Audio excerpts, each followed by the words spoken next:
गर्ने नै हो पक्का पनि त्यो उपाय छैन फेरि वारीमारी गर्ने ल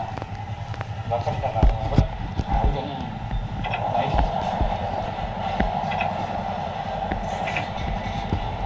यहाँसम्म त जमिनै रहेछ नि त जग्गाको छ तल चाहिँ हेर्नु भने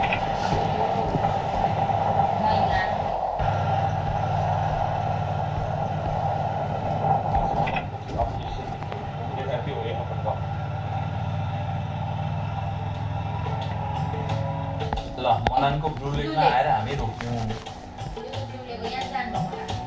अब यहाँबाट फरक दृश्य पनि देखियो मनानको त्यसमा निलो रङको पानी देखिने यो ताल पनि ब्लू लेक कस्तो गजब छ यो ताल र यहाँ मूल सडकको नजिकै पर्दो रहेछ यो स्थान हामी माथिल्लो मनाङ छिर्दै मात्रै छौँ अचम्म चाहिँ के भयो भने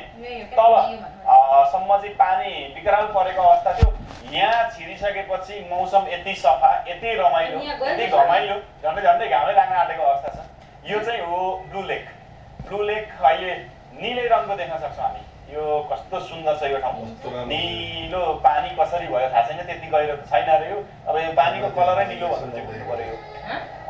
यहाँ आइसकेपछि चाहिँ अर्कै फिल भयो किनभने हामी जुन चाहिँ तलको पानीको भिजाइ हिलो त्यो अवस्था कटेर यहाँ आइपुग्दाखेरिको छङ्गछुर यो मौसम चाहिँ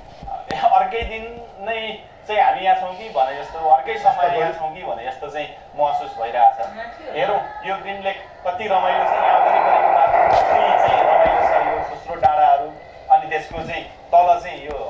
हरियाली अहिले चाहिँ भएको अवस्था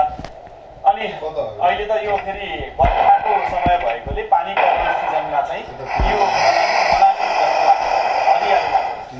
त्यो कारणले चाहिँ मन प्रफुल्लित भएको छ अब हामी यहाँबाट अगाडि हाँस्दै खेल्दै रमाइलो गर्दै नै अगाडि बढ्दै जान्छ